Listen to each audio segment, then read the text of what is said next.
Head মানে কি knows মানে কি ঠিক আছে নে? কিন্তু মই এইটো হেৰি বুলি কওঁ, কালাৰ পেঞ্চিল বুলি কওঁ। ইয়াত কালাৰ বেলেগ বেলেগ, কিন্তু এইডালৰ নাম কালাৰ পেঞ্চিল। এইটো যেতিয়া কওঁ তেতিয়া আপোনালোক দুজন নহয় দলৰ কোনে প্ৰথমতে ধৰিব? যিয়ে প্ৰথমতে ধৰিব তেওঁ জিকিব। আৰু শিশুসকলৰ মাজতো আমি গেম হিচাপে কৰিম। এতিয়া আমি ট্ৰায়েল দিলোঁ এবাৰ। ৰেডি? হেড ধৰক, shoulder, nose, eyes, ears, lips, knees, fingers,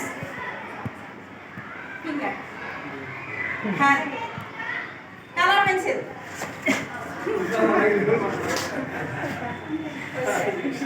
আকৌ থওক, এইবাৰ আমি আকৌ ready? Head, shoulder, eyes, nose, lips, knees, color pencil. এইবাৰ আমি ফাইনেল কৰিম। এইটো আপোনালোকে শিশুসকলৰ লগত প্ৰতিযোগিতা হিচাপে কৰা। আপোনালোকে অসমীয়াটো ক'ব পাৰে বা এইটো বেলেগো দিব পাৰে। এটা বটল দিব পাৰে, বক্স দিব পাৰে, একেজাতীয় বস্তু দিব আৰু সেই বস্তুটো নাম কৰি তেতিয়া সিহঁতক প্ৰতিযোগিতা কৰিব।